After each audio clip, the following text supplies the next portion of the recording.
Doom, doom, doom. Ladies and gentlemen, you are now tuned in to the Assassin's Bakery podcast. I'm your host, JG, the Quiet Assassin. And I also have our other host, Frenchie, the Bread, the voice of reason. What's going on? Big Indeed, dog. indeed. Another week, another blessed podcast with you beautiful folks. How are you, brother? I'm hanging, man. I'm doing the best I can, man. The rain has got me all inside, but Huh. it's all right, man. We still got sports. Mm-hmm. Football's winding down. Mm. Basketball we're about 7 weeks in, man. We still don't really know who's who. We don't know who the pretenders are and who the contenders are. It's still early, man. So looking forward to it, man. Looking forward to see how it all unfolds.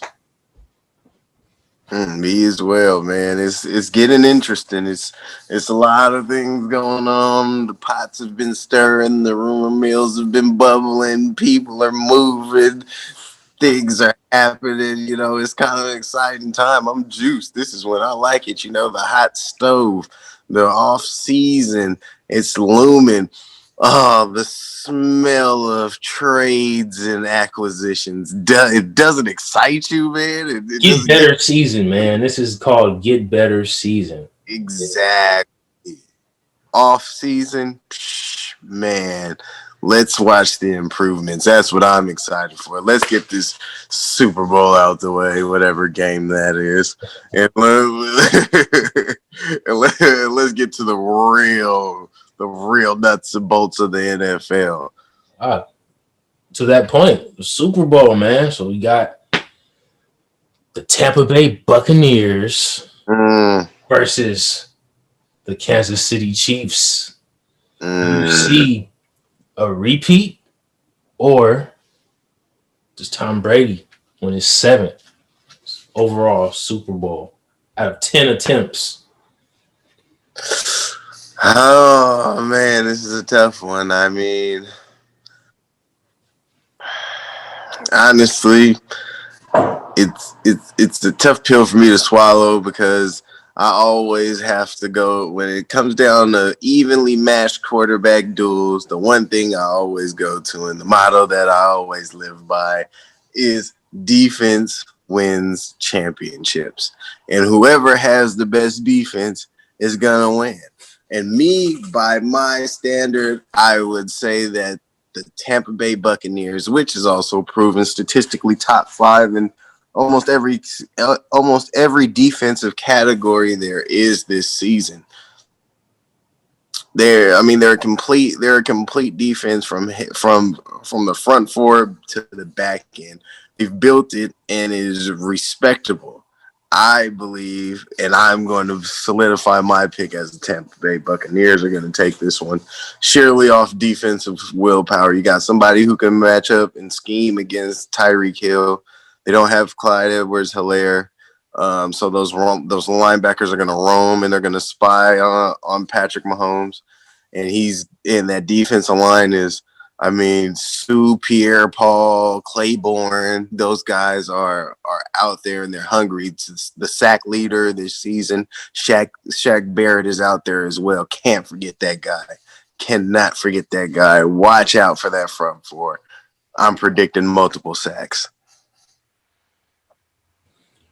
All right, man. So you going with the Bucks. Kind of spoke to it earlier. Yeah, I was looking up their defensive stats, man. They only give up 80 rushing yards a game, 246 passing yards through the air. So, like you said, no Edwards-Helaire for the Chiefs. So, who's gonna do the carrying for them? It's probably gonna be Le'Veon Bell, but I don't think he's gonna touch anywhere near 80 yards. He's not gonna really touch the ball that much. It's gonna be really on Mahomes and that offense, his receivers, Hill and Kelsey, to really stretch the field. And I think that's where the Chiefs can get them, man, because their secondary was a little dinged up in that NFC Championship game. We'll see if Winfield Jr. ends up playing, and Forgot the other safety's name that went down. Whitehead. Yeah, Whitehead. He went down. So they were playing with two backup safeties in the NFC Championship game. They were able to manage, to get through.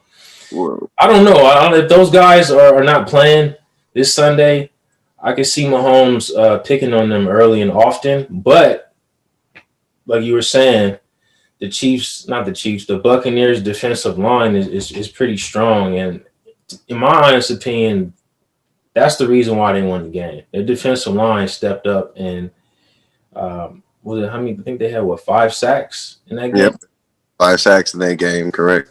And was it Pierre Paul? Somebody had 3 by themselves, if I'm not mistaken. Somebody had three I sacks. know Pierre affecting the game. Yeah. So if they can get to him, hey, you know what? The game may go in their favor, but if they don't really get to him as much as they need to, I think he might be able to pick them apart. Well, I mean, and that's also something I did forget in my breakdown, and I forgot to give love to him. But I mean, that linebacking core, Deion Jones and White, those two guys are single-handedly manning up on the best of tight ends in the league.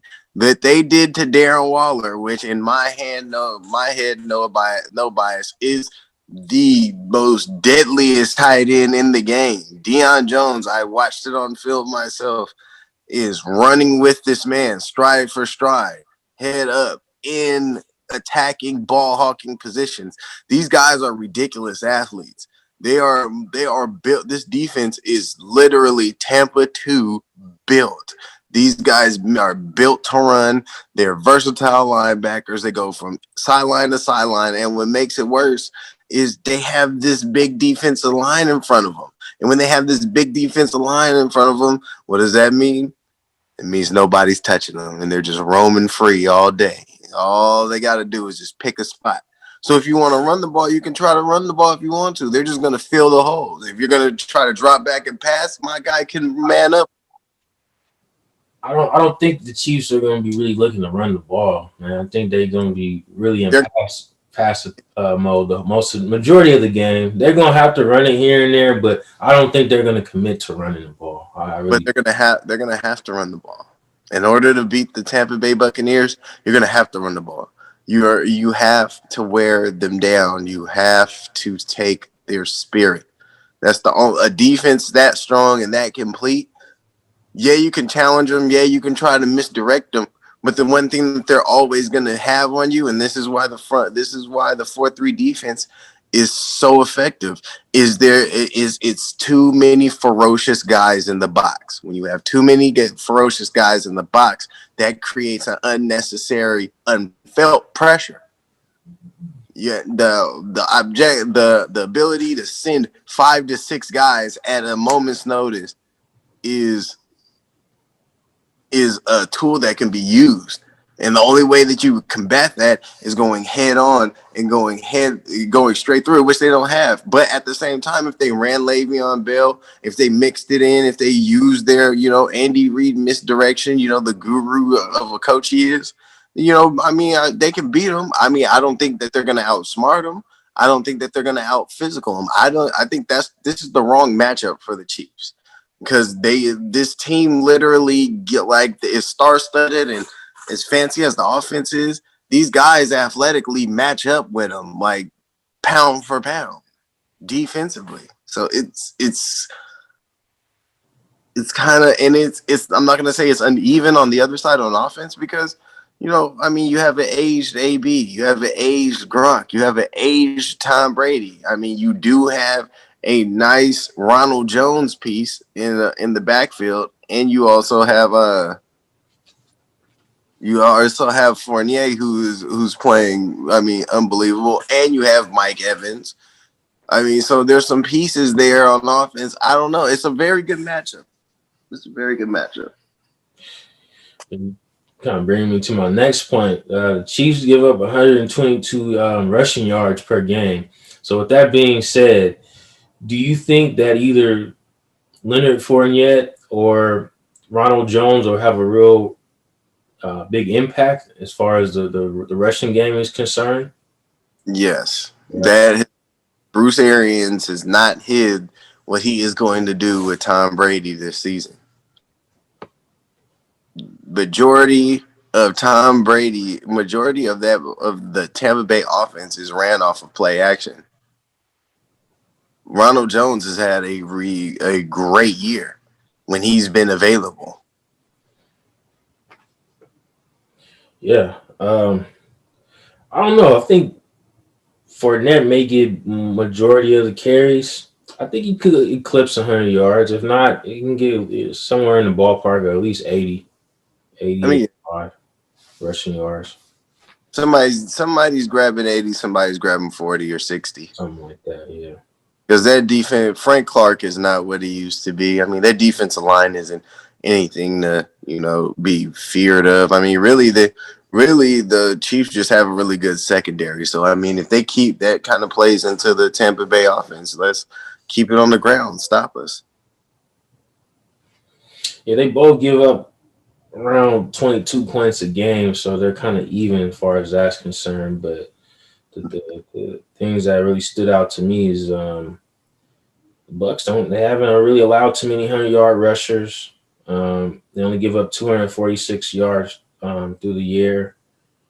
So it means I mean Mahomes I feel like he's going to surpass that. He's going to have to surpass that in order for them to win. Um, yeah, man. My final prediction, I don't know, man. I say it's going to be a barn burner. I say Chiefs 30, Buccaneers 27, man. Hmm. I'm down to a field goal. But go wins it all. Got a predicting score. I'm gonna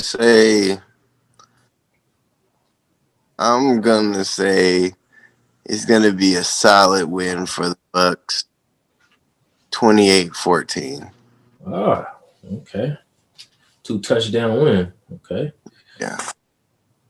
All right. Let's segueing into the Jared Goff trade, man, that happened over the weekend, man. So Mm. let's highlight the deal for our viewers, man. So Jared Goff is on his way to the Detroit Lions, man.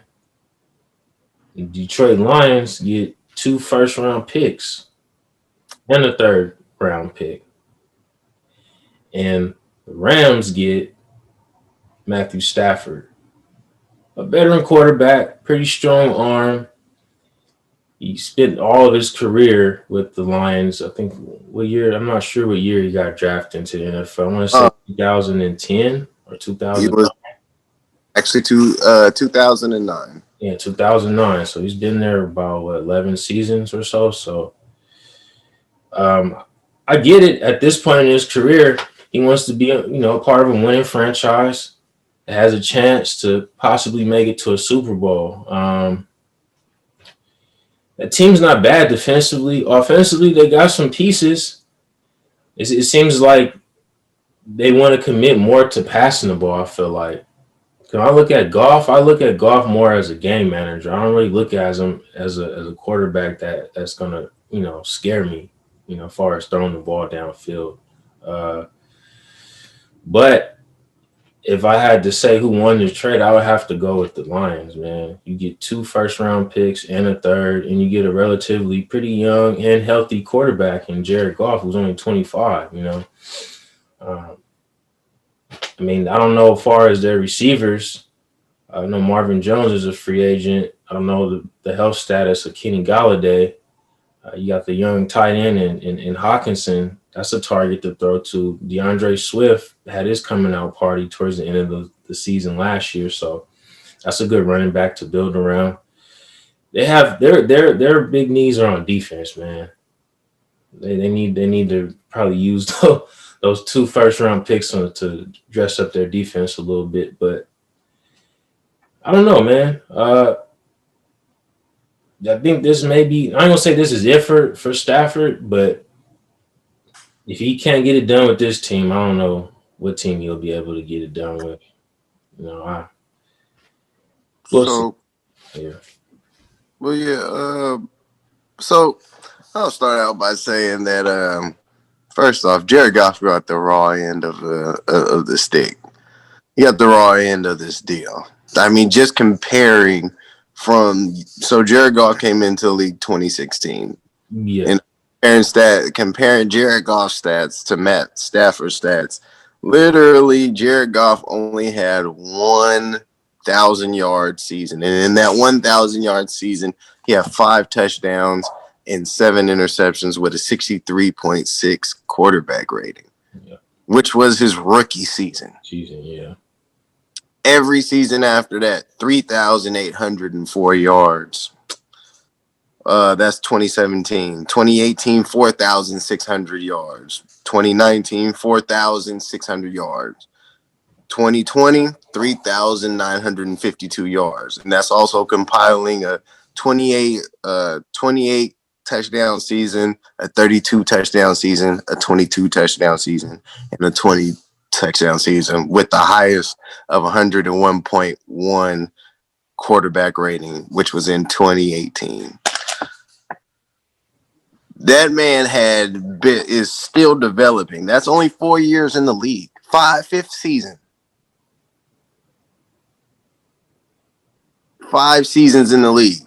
Now, not to get into other topics or to dabble over and spill, but, we have some people on some teams that have been there for, let's say, 8+ years that still that seem to have equity enough and won't get traded. But we're not going to say any names for this podcast. But, as I digress, Matthew Stafford, I mean, his career is nothing to shake a stick at either. I mean, he has managed to stay above 2,000 yards a season. I mean, his highest touchdowns he's thrown in the season is 29 with 10 interceptions, and I mean a 99.6 passer rating. But that was 2017. I mean, that was 4 years, 3 years removed from this past season. I don't see him as a bad quarterback, but at the same time, I don't see this as a decision that was the best analytical. And this falls on, to me, the quarterback and the head coach and the general manager. There's no way that you're telling me that you have a young quarterback who can give you 32 touchdowns at his peak, at a 4-year peak, and you're shipping him away. Second off, you're not shipping him away with 2 first-round picks and an aging quarterback.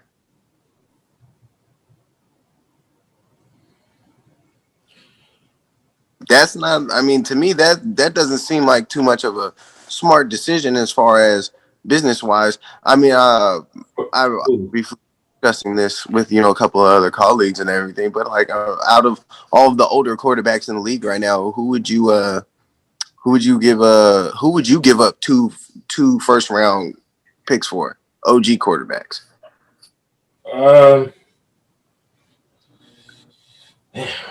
Older quarterbacks do we have in the league? You got Tom Brady. Nah, I can't. You got Drew Brees. No, Brees, great quarterback, but I think he can go ahead and need to retire, man. I'm not giving up no first round pick for Drew Brees. You got Ben Roethlisberger. No. And that's it from the OGs. I mean, Phillip just retired. Nah. I wouldn't give up a first round pick for him. The only quarterback I would give up 2 first round picks for is Deshaun Watson. That's exactly. Exactly. There's no way that I'm giving up 2 first round picks for an aging quarterback. No. Where is that in a business appropriate decision? I mean, I don't know this for certain, but who's to say that they didn't try to reach out to the Texans to inquire about Deshaun Watson? Maybe his price tag was too high. Maybe instead of 2 picks, maybe they wanted 4. Well, let's settle for 2, and for a quarterback that's, he's kind of up there in age, but he's still productive. I think that's how they were probably approaching it. So you're going to mortgage your future for a possible maybe? I mean, he's This, proven. he's proven true, but how do you know he's going to work in Sean McVay's system? Especially because guess what just happened? You had a rookie quarterback. You had a quarterback come in that was nothing, that was literally a blank slate. And you couldn't teach him your system enough to get you a W in the big dance. And now you think a proven quarterback, which you're going to try to make him fit your system and make him learn your players, is going to get you a win. You win now. Question to you: if hypothetically speaking, if Matthew Stafford and Sean McVay don't go to the Super Bowl next season, is Sean McVay fired or on the hot seat? Yeah, I think he might. I'm not gonna say he's gonna get fired, but he'll definitely be on the hot seat, man. Because out of the playoffs this past season, let's say it's the same thing next season, yeah, and then not having made the playoffs the year before, yeah, I think he's probably gonna be on the hot seat. Yeah, I mean, I don't know. a lot's riding on this trade, whether or not it's gonna pan out for him. But I'm just looking at these stats, man. 26 touchdowns, 10 picks, over 4,000 yards last season. Then you got 2011. He threw for over 5,000. Obviously, he had Megatron on his team. 2013, 29 touchdowns, 19 interceptions. That's kind of high. Uh, what year? Yeah, I mean, some of his seasons he didn't really do too well. 13 TDs, 20 picks in '09. Yeah, that's his rookie season. And he was trying to figure things out. He's kind of toned down the interceptions, with the exception of, what was it, 2013 when he had 19. He had 13 in 2015, but he had 32 touchdowns or so forth. So I think you're going to see a lot more of Robert Woods and Cooper Kupp. They're going to be more involved in the offense this year. Because the running backs, it was kind of like a running back by committee approach, but towards the end of the season, you saw the Rook kind of take the reins over before he got hurt. I forgot the rookie's name. It's the tip of my tongue right now. Akers, yeah, from Florida State. Got him in the second round. I think he could be the real deal. He just got to stay healthy, man. He's showing he can, catch out the backfield, running between the tackles. They need to upgrade that line. Yeah, they're getting up there in age. They need to make some upgrades. I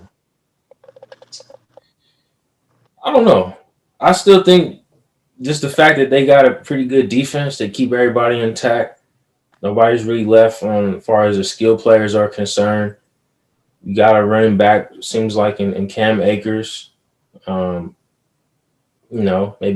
you sign, some offensive linemen, or maybe you get one in the draft.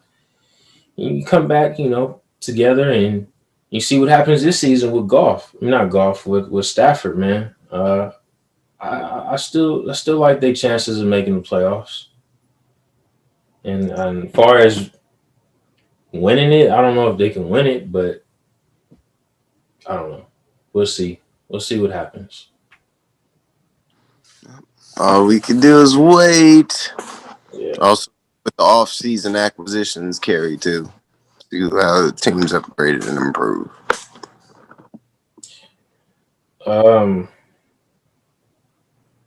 You said what teams have improved? Oh no, we also have to see what off-season acquisitions come about. With how teams. Yeah, because it's still pretty early. Yeah. Mm-hmm. I mean, as soon as the Super Bowl's over, sure things are gonna start heating up, wheeling and dealing. Yeah. All right, man. Let's talk a little bit about the Warriors. So the Warriors, man, they been losing a couple of games, winning a couple of games. They took care of Minnesota last week. Had back-to-back games against them. we were able to see the top picks go at it, and Anthony Edwards and James Wiseman. They both put up 25 points, and it was a ongoing back and forth battle between those two guys, and that was good to see. And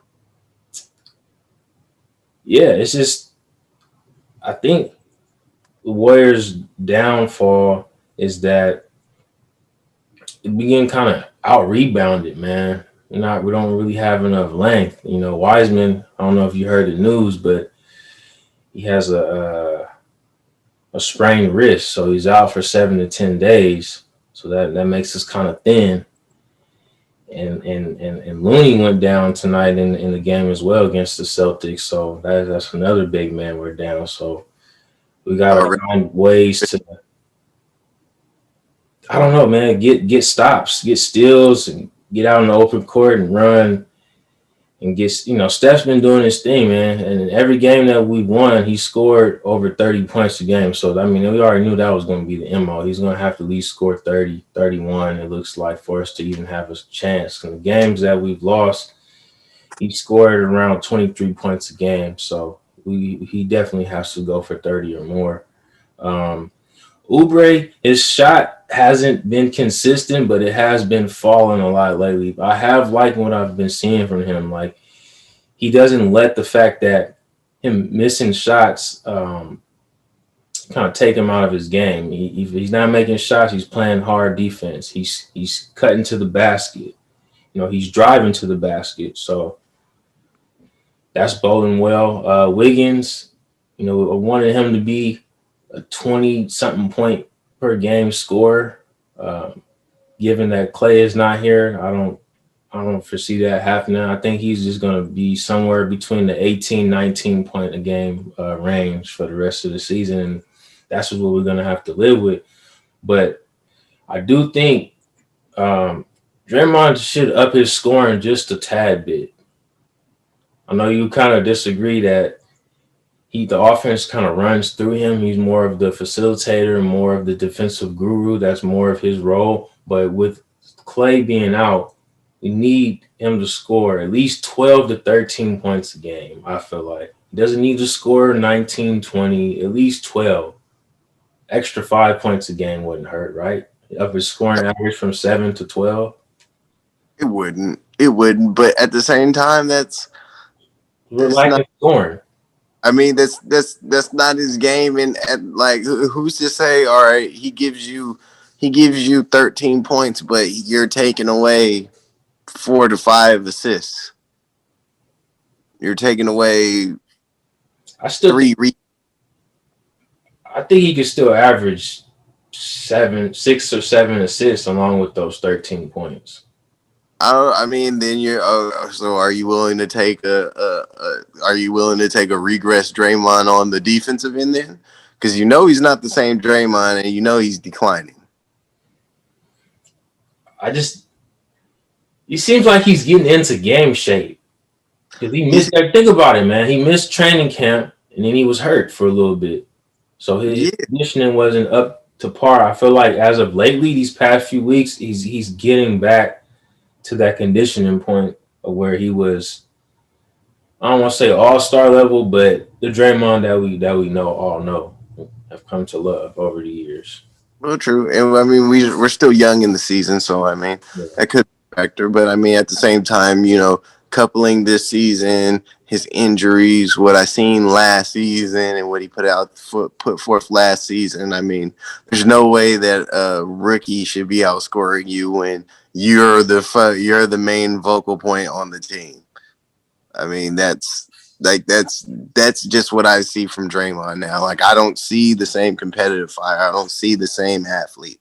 Like, it seems like he's just more or less accepting and embracing the decline than, fighting against it and keeping his body in shape and doing the extra little things, as much as I don't like the guy. But Tom Brady is immaculate at it. That's all he does is keep his body right and do football. Like, if Draymond had that same mentality, I'm pretty sure we would be seeing a higher output, a better output.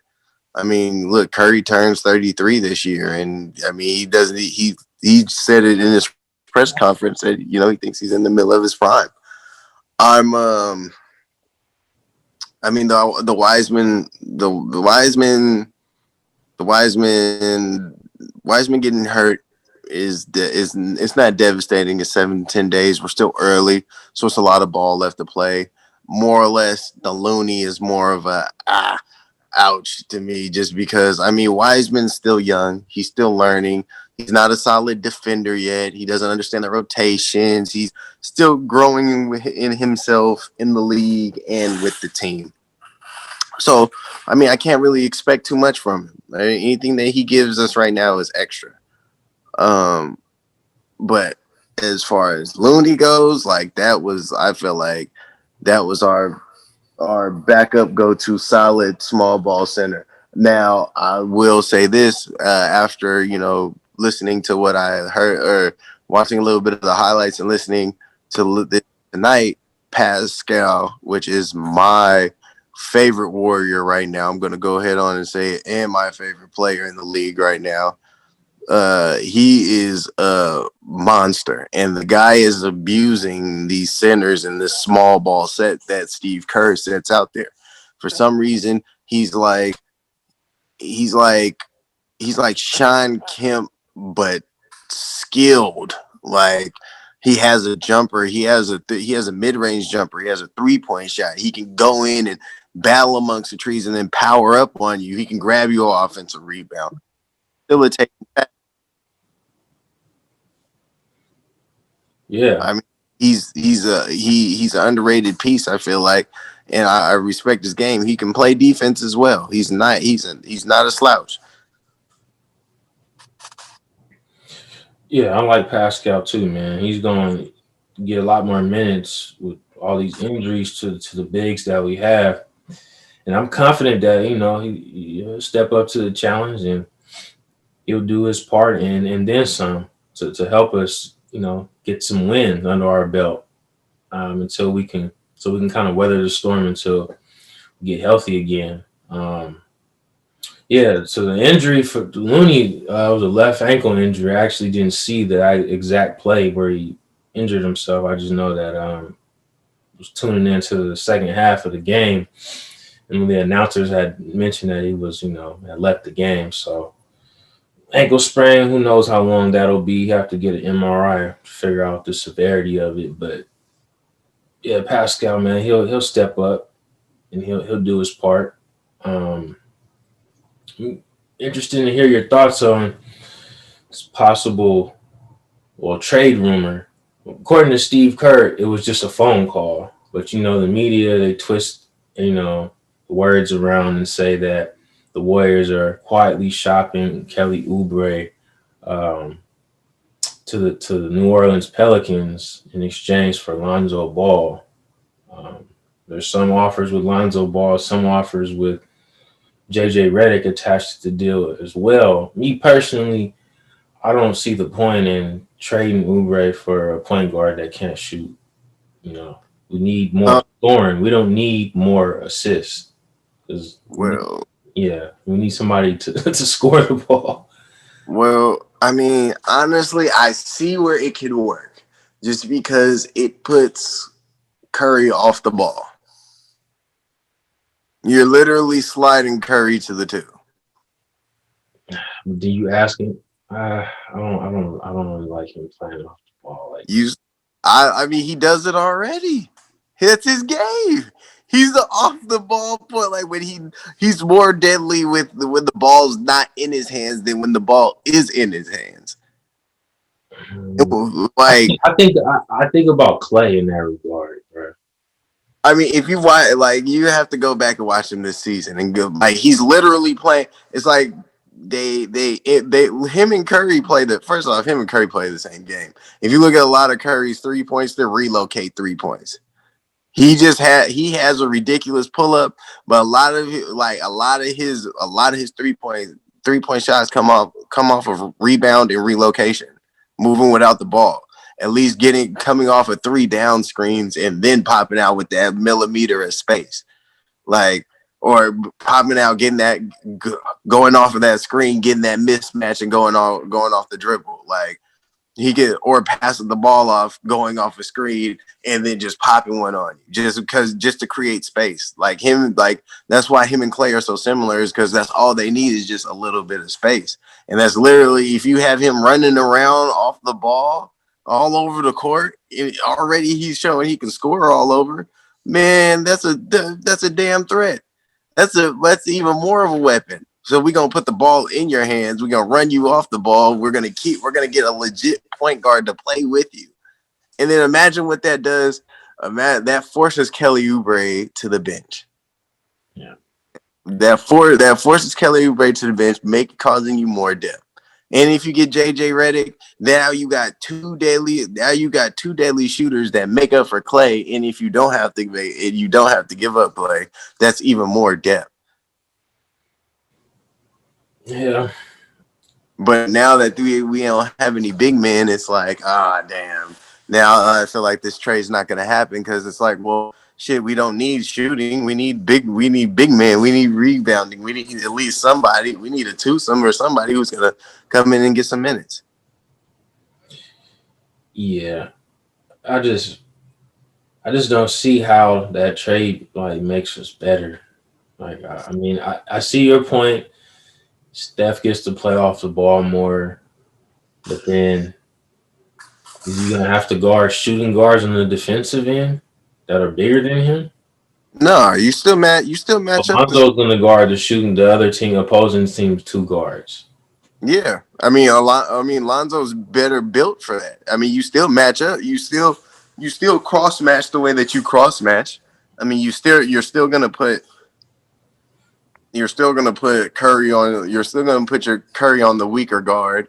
You're always gonna put you just like Lonzo would just be like a weaker version of Clay, but more of a ball handling version of Clay, and less offensive version of Clay, but more of an assisting version of Clay.